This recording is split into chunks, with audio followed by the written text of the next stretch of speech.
हजुरको परिचय पाउँ हजुर? मेरो नाम अधिवक्ता कीर्तिनाथ शर्मा पौडेल हो। आज राखौँ कुरा? हजुर आजको मुद्दामा चाहिँ रायबाजी हो, स्ट्याटसमा रायबाजी भनेर लेखिएको छ र यो बन्दीको मुद्दा हो। वास्तवमा उनलाई अपहरण शैलीमा हेमराजीलाई पक्राउ गरिएको छ, त्यसमा कुनै विवाद छैन र वास्तवमा कानुनको लागि रिहाईको लागि अदालत आउनु भएको थियो।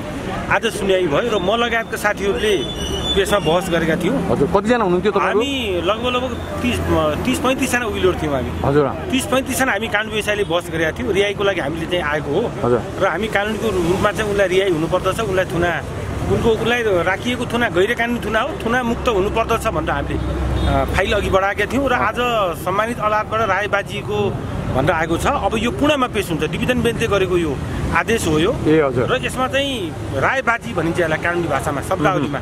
रायबाजी भनेको दुवैजना श्रीमानहरूको एकै मत आएन, फरक फरक मत आयो। त्यसले गर्दाखेरि उहाँ फरक मत आयो। श्रीमानहरू को हुनुहुन्थ्यो? श्रीमानहरू सपना प्रधान मल्ल र हरिप्रसाद खुयाल, माननीय न्यायाधीश श्री सपना प्रधान मल्ल, उहाँ सिनियर हुनुहुन्छ। त्यसपछि उहाँ चाहिँ अर्को श्रीमान चाहिँ हरिप्रसाद खुयालले गर्नुभएको हो। त्यो आदेशमा उहाँहरूको बेग्ला बेग्लै विचार आयो कि बेग्ला बेग्लै धारणा आयो र एउटै मत आएन, त्यसलाई हामीले रायबाजी भनिन्छ। अब यो रायबाजी भएपछि कानुनमा संविधानमा भएको व्यवस्था के छ भने अब पुणे इजलासमा फेरि पेश हुन्छ अनि पुणे इजलासले निर्णय गर्छ। कहिले पेश हुन्छ? अब यो आज छुट्नुहुन्न, भोलि या पछि सम्भवतः भोलि पेशी जाला या पर्सि पेशी जान्छ। केही छ अरू बाजिनुको कारण के हो? होइन, बाजिनुको कारण हामीले अहिले कानुन व्यवसायले भन्न मिल्दैन। हेर्नुहोस्, अब उहाँहरूको विचार हो, कानुनी आफ्नो रायमा हो, त्यो अब त्यसको पाठ आउँछ। त्यो बाजी जुन बाजी नि राय त्यसमा पक्षमा को हुनुहुन्थ्यो विपक्षमा को हुनुहुन्थ्यो भन्ने अब अहिले भन्न मिल्दैन। त्यो पनि मिल्दैन। अहिले स्ट्याटसमा चाहिँ रायबाजी भनेर आयो होइन। अब कसले राय बनाउनु भयो भन्ने कुरा छैन, तर श्रीमानहरूको विचार एउटै आएन कि फरक फरक विचार आयो, फरक फरक धारणा आयो, त्यसलाई रायबाजी भनिन्छ है। त्यसले गर्दाखेरि अब यो दुईजना न्यायाधीशको बेन्चलाई हामीले डिभिजन बेन्च भनिन्छ। डिभिजन बेन्चले यसरी राय बजाइसकेपछि अब पुणामा चाहिँ पेश हुन्छ। त्यो पुणामा पेश हुन्छ। पुणामा 3 जना न्यायाधीशको श्रीमानहरूको चाहिँ त्यसमा कस्तो खालको सजाय दाबी गरिएको छ? अब उहाँलाई चाहिँ अहिले त हेर्नुहोस्, अहिले त उहाँलाई चाहिँ दाबी कस्तो खालको सजाय भने उहाँले बन्दी प्रत्यक्षीकरण भनेको चाहिँ गैर कानुनी तरिकाले उहाँलाई थुनामा राखियो भनेर हामी आएको। अहिले गैर कानुनी थुनामा राखेको, त्यो गैर कानुनी थुना मुक्त गरेर उहाँ रिहाई हुनुपर्छ भन्ने नै हो हाम्रो मुख्य दाबी। उहाँलाई चार्ज चाहिँ गभर्नमेन्टले कस्तो कस्तो लगाएको छ, तपाईँ लगाउन खोजेको छ? उहाँलाई त अब चार्ज त उहाँलाई चाहिँ यो के अभद्र व्यवहारमा चाहिँ लगाएको हेर्नुहोस् होइन। अब अभद्र उहाँलाई 30 देखि पक्राउ गरिएको छ। जेठको 30 देखि अहिलेसम्म उहाँ लगातार उहाँ थुनामा हुनुहुन्छ। अहिले आजका दिन पनि उहाँ भनौँ न उहाँ चाहिँ मुक्त भइसकेको अवस्था छैन र उहाँलाई अहिले सरकारले चाहिँ महानगरी प्रहरी परिषदले उहाँलाई चाहिँ के त भन्दाखेरि अभद्र व्यवहार गर्यो भनेर मुद्दा चलाएको हो। त्यसमा म्याथ पनि थपेको छ, त्यो त मिल्दैन। त्यो गैर कानुनी छ भने फेरि हामी यता आएका हौँ। फेरि हेमराजीको तर्फबाट हामीले केस लडेका हौँ। यो हेमराजीलाई राखेको थुना गैर भन्नाले केही घन्टामै कुरा चेन्ज गर्यो, यसलाई कसरी लिनु? आपत्ति यस्तो छ। अब न्यायालयको कुरामा हामीले अब त्यसरी भन्न मिल्दैन। के हुन्छ भने अब 2 जना न्यायाधीश थिए, 2 जनामा 1 जना न्यायाधीश हाम्रो बहससँग हाम्रो मुद्दासँग उहाँ सहमत हुनुभयो। अब 1 जना न्यायाधीशलाई हामी सहमत गराउन सकेनौँ। तर केही छैन, यो होइन आपत्ति होइन। यस्तो छ, अहिले चाहिँ अब अदालतको जुन लिखित आदेश हो त्यो दुइटैको चाहिँ लिखित आउँछ, रिटर्नमा आउँछ अर्डर चाहिँ। त्यो अर्डर चाहिँ डिटेलमा हेर्नुपर्ने हुन्छ। अहिले त्यो आइसकेको छैन। कोसिस हामी गर्दैछौँ कि आज यदि झऱ्यो भने त्यसको चाहिँ नक्कल निकाल्ने कोसिस गर्छौँ। तर यसमा चाहिँ यो सामान्य अदालती प्रक्रिया हो, यसलाई कुनै अन्यथा लिनुपर्ने छैन। यसले के गर्छ भने भोलि हामीलाई एउटा धेरै ठुलो गाइडलाइन आधार हुनसक्छ। भोलि अदालतले जसरी चाहिँ यो नागरिकहरूलाई राज्यले जथाभावी गिरफ्तार गर्ने, ल्याएर थुनामा राख्ने, त्यतिकै पनि मुद्दा चलाइदिने, त्यतिकै पनि थुनिदिने, त्यस्ता कुराहरू छन्। अब अहिले के छ भने अदालतमा अहिले यहाँ ल्याउँदाखेरि म्याथ स्याथ थपिसकेको रहेछ। त्यस कारण के छ भने केही यस्ता कानुनी प्रश्नहरू छन्। त्यो कानुनी प्रश्नलाई अलिकति लार्जर इजलासले, लार्जर बेन्चले कमसेकम कम्तीमा पनि 3 जनाको इजलासले एउटा केही कुराहरू निरूपण गर्यो भने, बोल्यो भने त्यो एउटा भविष्यका लागि पनि राज्यको लागि गाइडलाइन हुन्छ। सर भोलि चाहिँ सम्भावना देखिन्छ कि भोलि नै पनि हामी 1 जना सहमत हुनुभयो, 1 जनाको असहमति भयो? होइन, त्यसमा यस्तो हुन्छ। अब चाहिँ के छ भने यो 2 जनाको इजलासमा पर्दैन। अब के छ भने फरक कम्तीमा पनि 3 जनाको अर्को फरक न्यायाधीश कहाँ पर्छ, 3टै फरक न्यायाधीशहरू हुन्छ।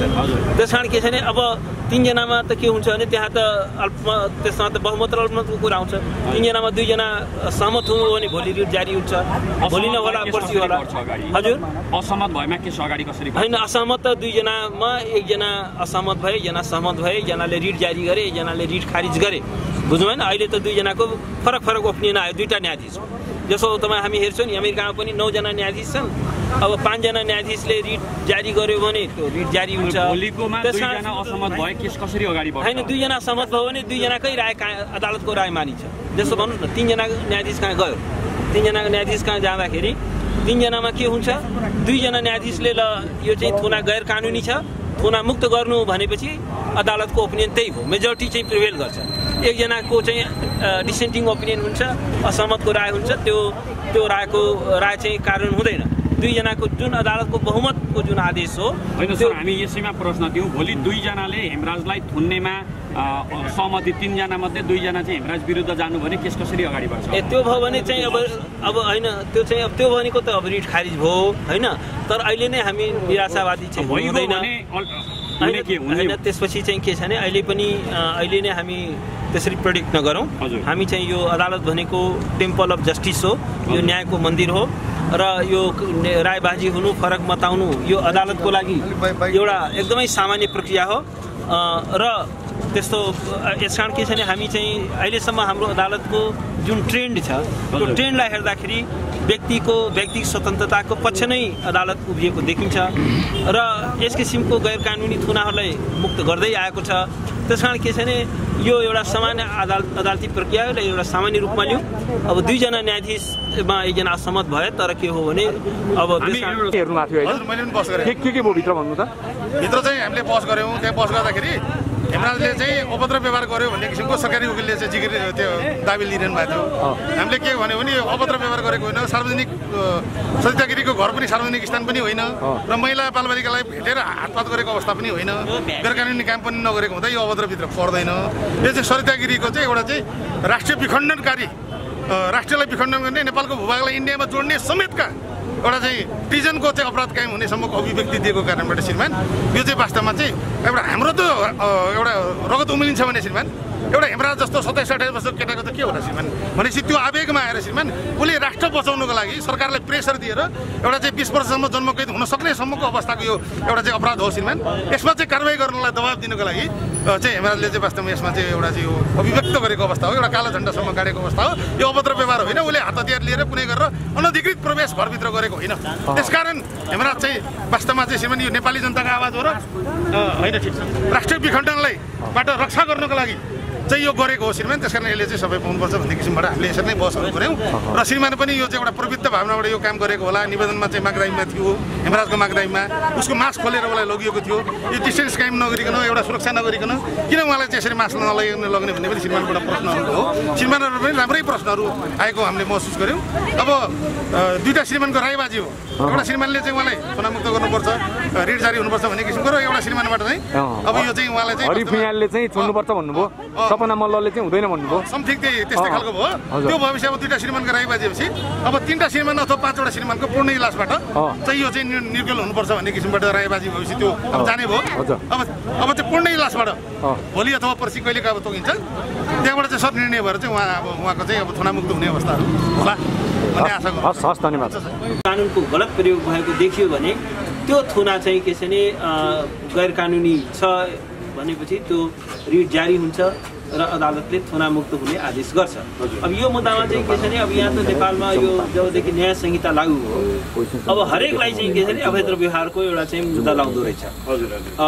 जेमा पनि अभद्र व्यवहार ज्ञानेन्द्र सायले पनि लगायो, हेमराजलाई, त्यसपछि त्यो वर्षा राउतले, यस्तो धेरैलाई अब सबैको मिडियामा आउँदैन, तर जसलाई पनि स्टेटले बदला लिन खोजेको हुन्छ सबैभन्दा सजिलो बहाना चाहिँ के छ भने यो अभद्र व्यवहारको लाउँदो रहेछ। यो भनेको के हो भने एउटा कानुनको चाहिँ बदनियतपूर्ण तरिका, अभद्र व्यवहार हुनलाई त्यो एलिमेन्ट अफ क्राइम के हो त्यसका केही निश्चित परिभाषाहरू छन्। अब त्यो परिभाषा चाहिँ के छ भने कुनै एउटा अभद्र व्यवहार हुनु पर्यो, अब कुनै एउटा व्यक्तिले त्यो अभद्र व्यवहार भएको कुरा फिल गर्नु पर्यो, त्यो सार्वजनिक स्थानमा हुनु पर्यो, कुनै व्यक्तिमाथि हुनु पर्यो।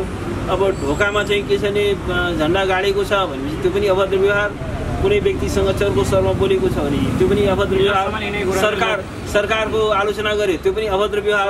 यसलाई हिजोसम्म लोकतन्त्रको गहना भनिए थियो, अहिले अभद्र व्यवहार भयो, कसरी यस्तो भयो? होइन, यो लोकतन्त्रको गहना होइन, यो चाहिँ के हो भने यो विरोध गर्न पाउने अधिकारलाई होइन हो, विरोध गर्न पाउनु नागरिकको चाहिँ फन्डामेन्टल राइट्स हो। सरकारको विरोध गर्न पाउनुपर्छ र सरकारको मात्र होइन, सार्वजनिक पद धारण गरेको कुनै पनि एउटा व्यक्तिलाई एउटा खबरदारी गर्न पाउनु, कसैको आलोचना गर्न पाउनु एउटा सार्वजनिक पद धारण गरेको व्यक्ति होइन, या सरकारको पनि सरकारमा रहेका व्यक्ति हुन् या सरकारको कुनै पनि पदमा कुनै पनि सार्वजनिक पद धारण गरेको छ भने हरेक नागरिकले त्यसलाई आलोचना गर्न पाउँछ। किनभने लोकतान्त्रिक एउटा प्रणाली भनेकै के हो भने राज्यको एउटा शक्ति होल्ड गर्ने व्यक्तिहरूलाई एउटा जवाबदेह बनाउनु पर्ने हुन्छ, त्यसलाई जिम्मेवार बनाउनु पर्ने हुन्छ। अब उहाँ रियायत कति समयमा हुनुहुन्छ होला सर? अब मलाई अब अहिले यस्तो हुन्छ कि टेक्निकली मैले अब भन्न मिल्दैन, तर के छ भने मोटामोटी के छ भने 1-1.5 घन्टाभन्दा बढी लाग्दैन। तर के छ भने अदालतको आदेश आउँछ र हामी आफ्नो बहसबाट सन्तुष्ट छौँ, हामीले आफ्नो पक्ष चाहिँ इफेक्टिभली अदालतका अगाडि प्रस्तुत गरेका छौँ। तर अब आदेश गर्ने त अब अदालतले नै हो। यसैमा म अलिकति भन्छु, जस्तो ज्ञानेन्द्र साईको केसमा इन्द्र प्रसाद अर्यालजीलाई मैले यही प्रश्न गर्दाखेरि उहाँले के भन्नुभएको थियो भने मैले भन्न मिल्दैन, तर मेरो अहिलेसम्मको अनुभवले आधा घन्टा उहाँले भन्नुभएको थियो, आधै घन्टामा तुल्नु भइरहेको थियो। यसरी नै हामीले डाइरेक्ट भन्न नमिले पनि आधा घन्टा 45 मिनट, बढीमा 1 घन्टामा आदेश आउँछ, त्यो घन्टामा आउँछ। अब यस्तो छ, त्यो पनि प्राविधिक रूपमा अहिले नै त्यो भन्न त मिल्दैन होइन।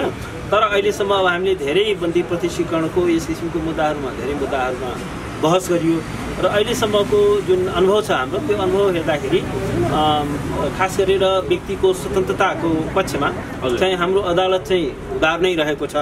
अदालतले उदार व्याख्या गर्ने गरेको छ।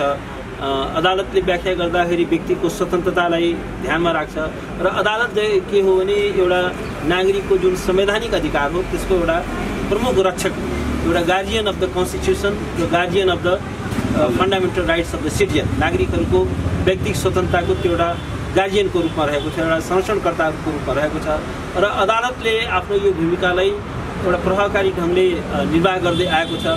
त्यो कन्टेक्स्टलाई विचार गर्दाखेरि यो मुद्दामा पनि अब अन्यथा हुने त म देख्दिनँ।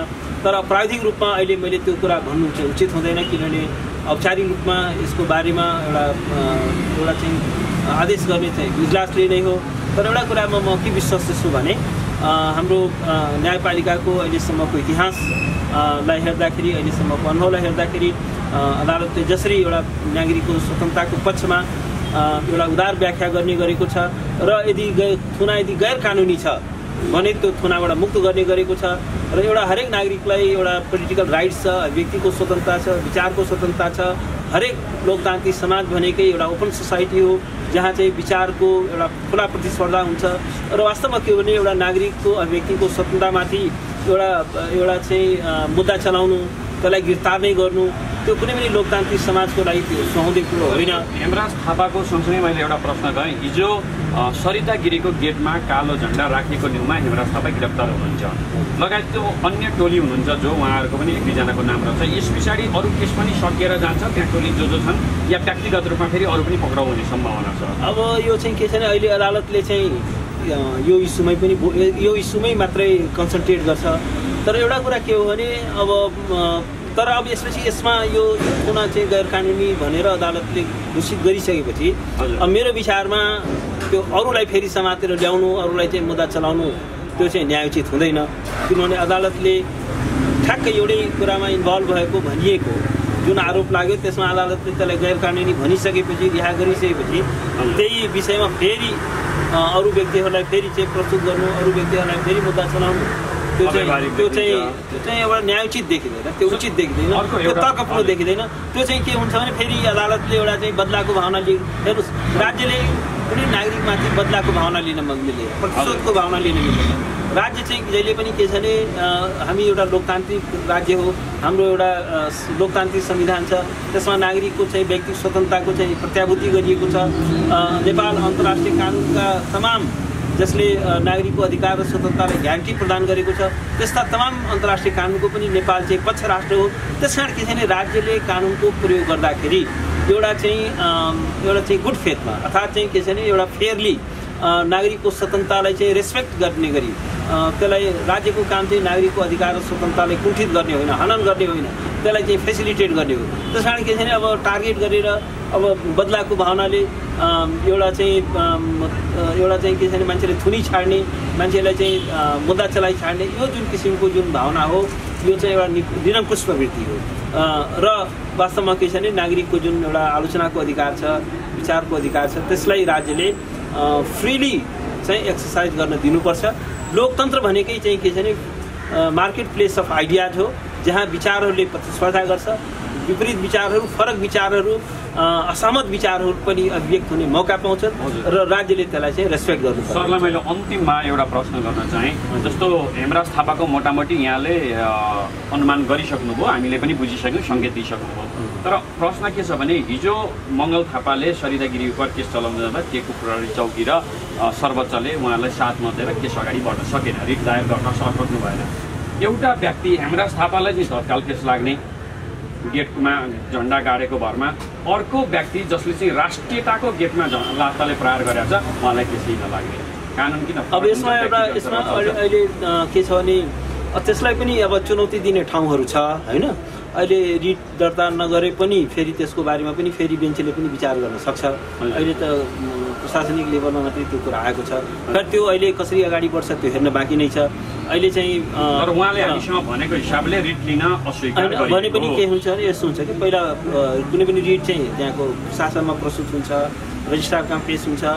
रजिस्ट्रारले चाहिँ यदि रिट दर्ता गर्न इन्कार गर्यो भने फेरि चाहिँ त्यो दरपीठको जुन आदेश हुन्छ अर्थात् दर्ता गर्न इन्कार गरेको जुन रजिस्ट्रारको आदेश हुन्छ त्यस उप फेरि चाहिँ के छ भने बेन्चमा चाहिँ फेरि अर्को रिट दिन अर्को चाहिँ त्यसलाई दरपीठ बदरमा पनि फेरि जान मिल्छ। दरपीठ बदरमा जाने अहिले निवेदकको अधिकार अहिले सुरक्षित छ होइन। अब त्यो दरपीठको आदेश लिएर फेरि जानु होला, फेरि बेन्चले के कसरी बोल्दो रहेछ, के कसरी आउँदो रहेछ त्यसपछि मात्रै केही भन्नु उचित होला। अहिले धन्यवाद सर, यहाँलाई धन्यवाद।